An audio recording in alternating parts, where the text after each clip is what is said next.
Holy shit. I cannot believe I was able to get out of that prison cell. Now, I think I'm gonna just put a ball cap on and walk around Alexandria in broad daylight. And maybe no one will notice me.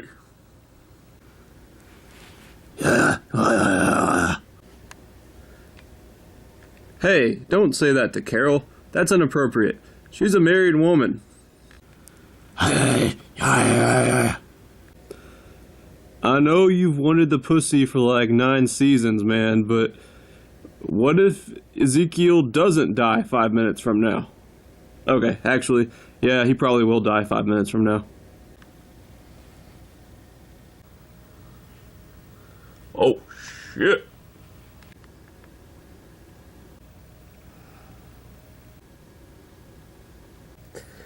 Well, shit.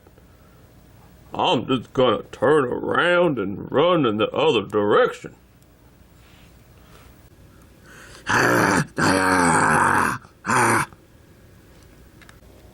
Should we, chase after them?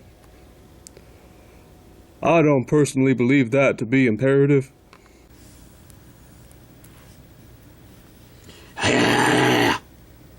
Hey, what's up guys? Spencer Rhodes here, and this is my review of The Walking Dead Season 9, Episode 9.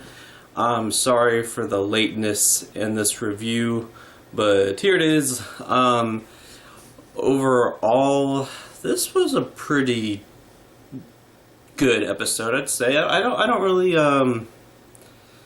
have any issues with it. I feel like it's an episode that I should rewatch, and I might like it a little bit more. Maybe I'll like it a little bit less, but on the first viewing, it was pretty decent. You know, I'm sure some people are going to be like, "Oh, not much happened," but I mean, it's a 16 episode season. Like most seasons of this show, there's 16 episodes. There's not always going to be a big death. There just was a big death. Not only last episode, which I know that was 2 months ago, but really last episode, Jesus died. Not only did Jesus die last episode, but he died at the end of it. So I fully expected this episode to just sort of be the fallout of that. You know, the characters, you know, coming together and trying to, you know, deal with the fact that Jesus is dead and collect their bearings and deal with this new threat and learn about this new threat of the Whisperers and Alpha and Beta and Lydia, etc. I didn't want them to rush it. I don't want, you know, everything to just be shoved down our throats in this episode.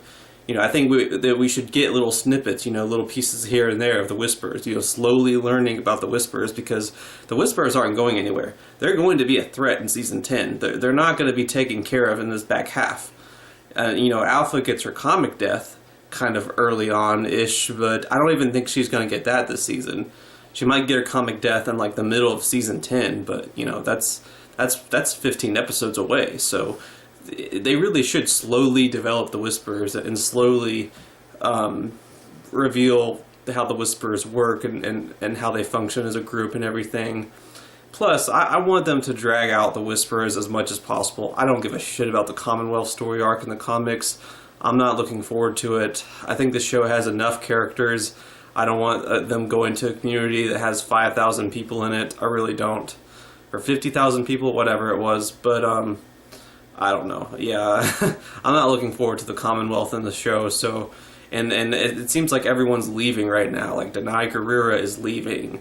You know, Lauren Cohan and Andrew Lincoln left. So, it just seems like we're losing everyone. So, once we get to, like, Season 11 and we get the Commonwealth shit, I think the show might suck. So, I don't know. We'll see. We'll see. But basically, I want to enjoy the Whisperers while they're around. I think that they shouldn't be rushed, that they should be, you know, slowly developed, and we just get little snippets, like I said, slowly learn about them. And I think this episode delivered. I like how they captured Lydia. I like how Daryl interrogated Lydia and you know, questioned her, and then kind of tricked her and Henry into talking to each other, which I kind of feel like that's going to bite them in the ass. Like Lydia's going to somehow cause problems because Henry's going to think that she's in love with him or something, and he's going to tell her everything that she needs to know, and then she's going to escape and tell Alpha because, you know, Lydia's lying. She's pretending to be this crying, upset girl, but, you know, she's probably, like, doing what her mom taught her to do if she gets captured. And the actress that played Lydia, oh my god, she's doing a good job. Cassidy McClincy is doing great as Lydia. I loved every second of her. She really just brought this rawness. She's pretending to be scared and upset and crying all the time, and she's not. I mean, everything she's saying is bullshit. It's definitely bullshit, and we're gonna find that out, you know, in the next few episodes or whatever. But she's lying. She's tricking these characters, or kind of tricking them. I don't know that Daryl's falling for her shit. Henry's definitely gonna fall for her shit. I mean, he's a 17-year-old boy. He's gonna fall for her bullshit. I don't know about Daryl, but yeah, Cassidy McClincy is doing a really good job as Lydia. With Negan, I like what they did with Negan. So it just seems like he goes back to the sanctuary, and there's this whole thing with this guy named Big Richie, which I guess he used to be a savior, but he was never on screen. He wasn't in season 7 or season 8. That's kind of odd, but it didn't bother me. I mean, I guess you can have saviors that we never met, that Negan has histories with and stuff like that. Because there were a lot of saviors. There were like hundreds of saviors. So it makes enough sense. So it seems like Negan got out, and then he decides to just go back. He decides to get locked. He decides to get locked up again. Because his last scene, he's going with Judith. Like, it looks like he's going back to his cell. Which that's kind of what happened in the comics, but it's different. Because in the comics, when the first time the cell gets unlocked accidentally, and Negan's able to escape, he just sits there to try to prove a point that he doesn't want to do the wrong thing anymore, and he just stays in the cell. But in the show, once that door gets left open or unlocked or whatever, Negan gets out, and he goes out, and he decides to come back. So they could still sort of do a similar story arc where he decides to go back. You know, he decides to stay in the cell, because either way, he ends up deciding to stay in the cell the first time he gets a chance to escape. So that's cool. I'm really wondering what they're going to do with Negan. I mean, I don't really like Negan. I like Jeffrey Dean Morgan. There were some lines that Negan had in season 7 and season 8 that were just atrocious. Part of it was the writing, and part of it was the writer's fault. They tried to take literally every single part. Like with the Walking Dead comics, the characters are always different in the comics from the TV. There's never a situation where the TV character and the comic character are exactly the same. Even Michonne and Rick, you know, they were probably two of the most followed characters, but even they have some pretty good differences between the comic and the show. It's always been like that. And for some fucking reason, the writers thought that because Negan's popular and he's a fan favorite, that every single little thing from the comics has to be put in the television show. There are comic lines that Negan had that worked because it was a cartoon drawing, and then they try to implement it into the TV show and it didn't work. So there's that. And then there's the fact that, you know, out of all of the seasons, my two favorite characters, at this point, it's a tie between Morgan and Abraham. Negan killed Abraham. You know, I'm never going to forget that. I'm never going to forgive him. So, you know, there's that too. But I like Jeffrey Dean Morgan. I support Jeffrey Dean Morgan as an actor. So I'm wondering, what are they going to do with Negan? Are they going to do what they did in the comics where he just disappears? Are they going to kill him off? Can they kill him off? They're losing so many main characters prematurely. Is Negan going to stick around for the long haul? Is Negan going to end up being a part of one of the communities? I don't see how. I don't see how that would be possible. I don't see how the characters would ever allow him to do that. So I don't know what the fuck they're going to do with Negan. He's pretty much a wild card at this point. We'll just have to wait and see. I mean, if anyone can give Negan a proper story, it's Angela King. They might kill him off. They might. They could give Negan. Negan's going to be a part of the Whisperer War in season 10. I know it for a fact. He's going to be a part of the Whisperer War. He's going to get that fight with Beta. The Whisperer War needs a death. Maybe Negan could die during the Whisperer War. I don't know. I don't know what they can do with him. I don't know. It's hard for me to imagine them keeping Negan, even though there's a part of me that feels like with Rick and Maggie and Michonne's about to leave, all these people leaving, Negan needs to stay, you know? But at the same time, I don't see how. So, I don't know. They might give him a sad death in season 10. Every season of The Walking Dead needs a sad death. Maybe season 10, the big one's Negan. Season 8, the big one was Carl. The biggest one, arguably, was Carl. If they're willing to kill off Carl, they might be willing to kill off Negan. But I mean, you know, we'll cross that bridge when we get there. He'll survive season 9 for sure. So I guess we'll just enjoy him while he's around. Anyway, I love the scenes between him and Judith. Oh my god, I love Judith. She's so awesome and badass. The one line where she says, when Negan's like cursing and Judith's like, hey, no curse words, I'm a kid, you asshole. That was great. That was funny. I do like their dynamic, and the actress that plays Judith is perfect. Love that. What else? We find out what happened with Rosita. A lot of people were worried that Rosita was cheating on Gabriel. I personally was hoping they weren't going to do that because that just seemed out of her character.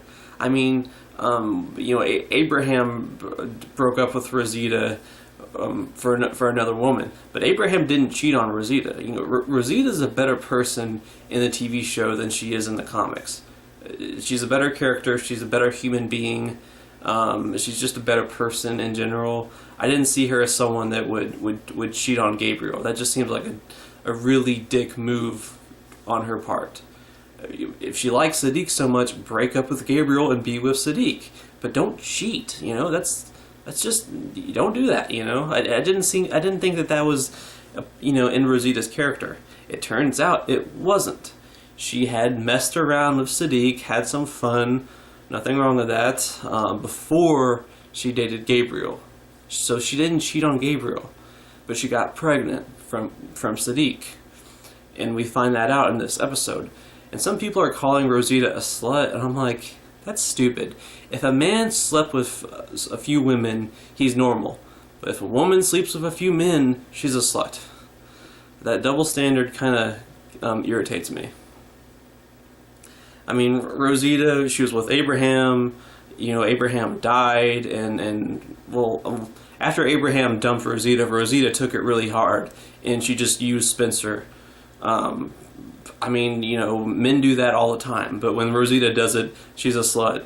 You know, and then she's single for a few years. I mean, there's years of time jumps. You know, she slept with Siddiq, big deal, and then she's in a serious relationship with Gabriel, big deal. Sounds like a normal woman to me. Why are people calling her a slut? But yeah, you know, oh well. What else? Yeah, this episode didn't have a lot of huge moments. Luke and Alden get captured by the Whisperers, and we finally meet Alpha. She gets her iconic introduction. It's the same thing from the comics. She points her sawed-off shotgun. Is that what it is? I think that's what it is. She just points her sawed-off shotgun in the back of character. In this case, it's Luke and Alden, and she says something like, "The trail ends here," or something. That was a pretty cool intro. But yeah, I mean, this episode, it was, you know, it's setting up future plot points. It's setting up story. It's an important episode.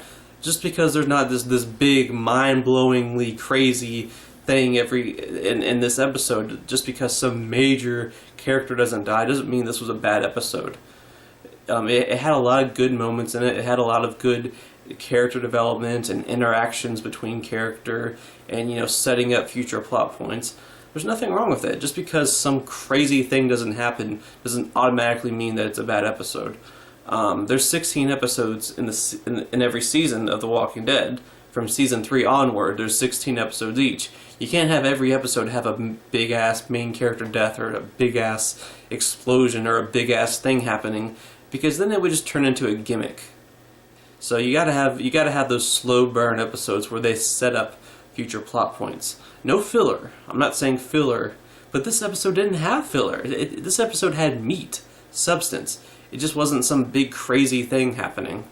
But yeah, overall, I enjoyed this episode. I thoroughly enjoyed this episode. I look forward to watching it again. I look forward to the season 9 DVD and watching all the episodes over and over. I'm loving season 9 so far. I'm loving it. I'm loving what Angela Kang's doing with the show. I love it. I cannot wait for the back 7 episodes. I cannot wait for well, it's technically Sunday right now, so I can't wait for today's new episode. I can't wait for the Heads on Spikes. I still don't know who it is. I'm trying to stay away from spoilers. I still think it's going to be Rosita, Ezekiel, Cal, Tara, Deanne, probably, maybe Scott, Alden, Luke. I still think it's going to be all them, especially like Ezekiel, Rosita, and Cal. If Rosita, Ezekiel, or Cal survive, I would be shocked. I think they're all going to get their heads on spikes. So Rosita, Ezekiel, Cal. Hey, you heard it from me first. I have psychic powers. It's going to be Rosita, Ezekiel, and Cal. I'm telling you, it is. Can't wait, though. Can't wait. It's going to be exciting. But yeah, anyway, I thoroughly enjoyed the episode.